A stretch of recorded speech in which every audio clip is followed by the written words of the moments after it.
Le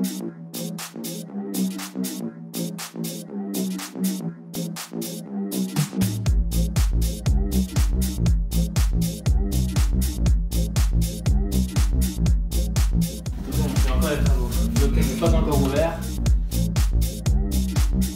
Bonjour Xavier Tuisa. Bonjour. Vous êtes le chef sommelier de l'hôtel de Crillon qui rouvre le 5 juillet à Paris, place de la Concorde. Vous avez accepté de nous ouvrir les portes d'un lieu très secret de l'établissement. De quoi s'agit-il? Ici, c'est la cave à grand cru de l'hôtel. C'est là où sont regroupées les 2000 plus belles bouteilles de l'hôtel sur les 40 000 présentes sur la carte des vins. On a ici placé dans ces lieux magnifiques la quintessence du savoir-faire français, mais aussi une colonne qui sera dédiée aux vins étrangers. Les plus grands vignerons sur les plus grands millésimes sont présents et nous avons des anecdotes sur chacune d'entre elles. Là, on est en pleine installation, c'est les derniers détails. C'est ça, exactement. On est en train de rentrer les vins ici et ce sera un lieu effectivement spécifique puisque nous aurons une table avec le chef Christopher H et moi-même ici voilà, pour mettre en scène la cuisine de l'Écrin et proposer 2 dîners dans le sein des saints, dans la cave à grand cru. Le chef, bien sûr, va venir annoncer lui-même, poser les plats lui-même sur la table et peut-être même finir quelques recettes devant le client. Ça, c'est intéressant. Super. Quant à moi, bien, je serai là pour articuler les accords mets et vins autour du menu proposé le soir. Alors justement, je crois que vous avez prévu des choses particulières et vraiment intéressantes pour l'Écrin en termes d'accords. Absolument, absolument. Ici, j'ai voulu des accords un peu plus modernes et démontrer que le métier de sommelier ne s'arrêtait pas seulement au vin et allait un peu plus loin, pousser notre métier un peu plus en utilisant des sakés japonais, des thés grands crus, des cafés grands crus que je refroidis à 32 degrés. Notamment en association avec des gibiers, c'est extrêmement intéressant puisque les grands crus geisha de café développent des arômes très giboyeux, légèrement végétales. C'est remarquable avec les gibiers. Donc voilà, on fait aussi des petits accords comme ceci. L'hydromel aussi va venir compléter les accords. Les bières avec les fromages, où j'ai quelques associations très ciblées. Donc voilà, on va faire voyager le client dans tout ce que le monde entier finalement sait faire. Dans des boissons alcoolisées et non alcoolisées. Ce qui permet aussi d'avoir une dégustation plus digeste et plus agréable. Et vous avez travaillé en étroite collaboration avec le chef quand il a commencé à travailler ses recettes? Voilà, ce qui m'intéresse avec Christopher, c'est que lui écoute et tend l'oreille vers la sommellerie. Il a déjà changé des sauces pour un vin, il a changé aussi l'ordre des plats pour 2 vins consécutifs qui pouvaient se déguster l'un après l'autre. Donc il accepte de changer et pour moi l'idée c'est de créer un 3e goût dans cette dégustation. C'est-à-dire que l'émotion que crée son plat et celle qui vient de ma boisson, ces 2 émotions-là, ensemble dans la bouche, doivent créer une 3e émotion, un 3e goût. C'est ce fameux 1 + 1 = 3, effectivement, où la précision de l'accord se fait ici, uniquement lorsque le 3e goût apparaît.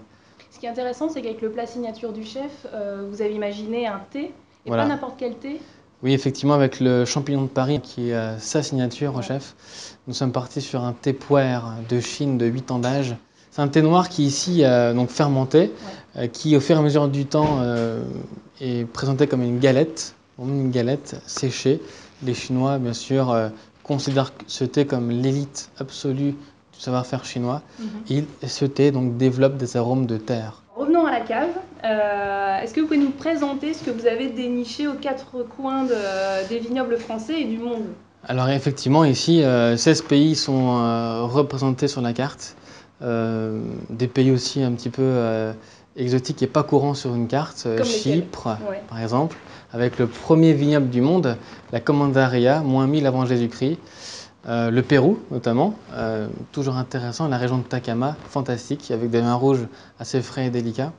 Voilà, une petite région aussi, bon, bien sûr, l'Afrique du Sud est là, le Japon est bien représenté, nous avons l'Europe de manière générale assez présente, les États-Unis avec 20 références de très haut niveau. Si on revient sur la France, Eh bien, en totalité, hein, ça représente 2300 étiquettes, 2300 références sur 40 000 bouteilles. Est-ce qu'il y a un vignoble justement français qui est davantage représenté? Effectivement, sur les 2300 références, la Bourgogne représente 820 références. C'est assez colossal. J'ai un amour pour tous les vignobles, mais la Bourgogne, il est vrai, attire le client. Est-ce que l'idée, c'est aussi de soutenir finalement les vignobles qui montent? Je pense au Languedoc, Oui, remettre tout à fait, peut-être oui. sur le devant de la scène le Val-de-Loire? Très grande carte de Languedoc, très grande carte de Loire aussi. Vallée du Rhône très présente, l'Alsace avec 100 références d'Alsace, D'accord. dont 60 en Riesling. Ça aussi, c'est une vitrine pour nous, l'Alsace, c'est très important. Et l'ADN de la carte et de la cave, ce sont les jeunes vignerons. Les petites raretés que nous avons cherchées de temps à autre dans tous les vignobles, c'est ça qui est intéressant. J'ai quelques exemples ici intéressants. Il est vrai que l'âme du métier, c'est ça, c'est d'aller chercher le jeune producteur. Ici, environ 50 vignerons ont moins de 32 ans. Est-ce que vous pouvez nous présenter justement les pépites de cette cave qui est en pleine installation? Oui, parce que on a mis les vins dans la cave aujourd'hui. Ouais. Donc vraiment, il y a quelques minutes seulement. Et Et oui, c'est arrivé aujourd'hui. Donc je vous montre quelques petites choses. Vous êtes les premiers à voir ceci. On parlait tout à l'heure de jeunes vignerons, de découverte. Et bien ici, un Échezeaux Grand Cru, domaine Jean-Marc Milot. Nous sommes bien sûr sur la Bourgogne. Et ici, ce qui est intéressant, c'est que la vigneronne est une femme, une jeune femme, ici de 25 ans. Et à 25 ans, être capable de produire des vins comme ça, c'est extraordinaire. c'est la bouteille chouchou, c'est la bouteille Donc la plus tu prestigieuse. Elle mêle beaucoup de choses. Elle mêle le prestige du lieu du Grand Cru Ouais. et bien sûr notre attachement aux jeunes vignerons.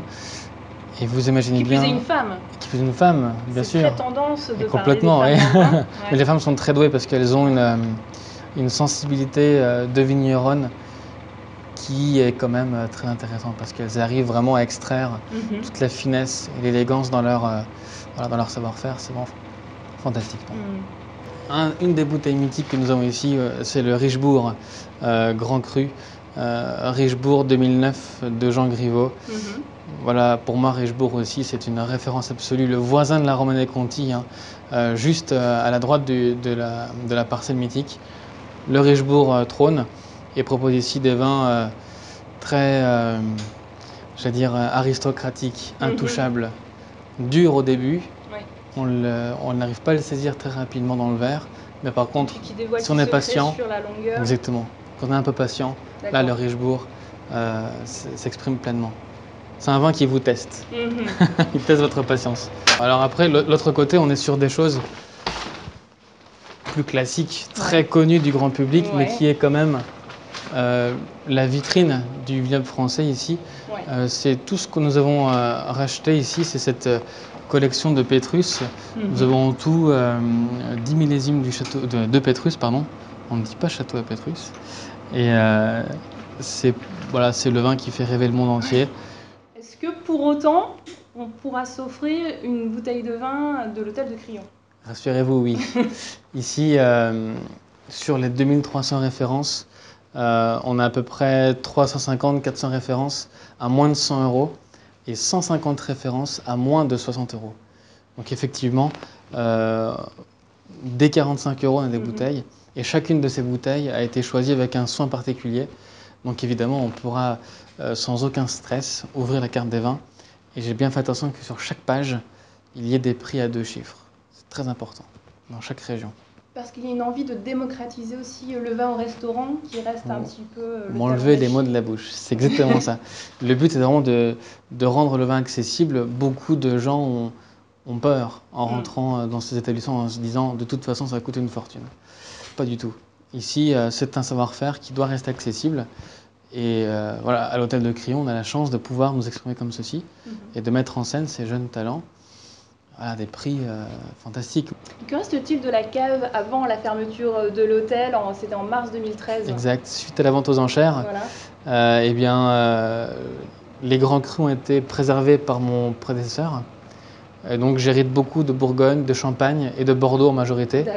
Et quelques vignerons d'élite en Alsace, Vallée du Rhône. finalement c'est assez peu. Oui, en termes de proportion, on est sur combien de bouteilles J'ai dû hériter d'un dixième de la carte. D'accord. Voilà. Aujourd'hui, cette ancienne cave correspond à un vingtième de la nouvelle cave de l'hôtel de Crillon. Un vingtième seulement, mais ce vingtième-là est chargé d'émotion parce que c'est mes prédécesseurs qui l'ont acheté, parfois 20 ans avant, 25 ans avant, et on les a encore aujourd'hui. Donc on y veille vraiment. Et bien sûr, on va en vendre, bien sûr. Nos jeunes vignerons vont être là. On va avoir un œil particulier avec un peu plus de tendresse aussi sur les anciens.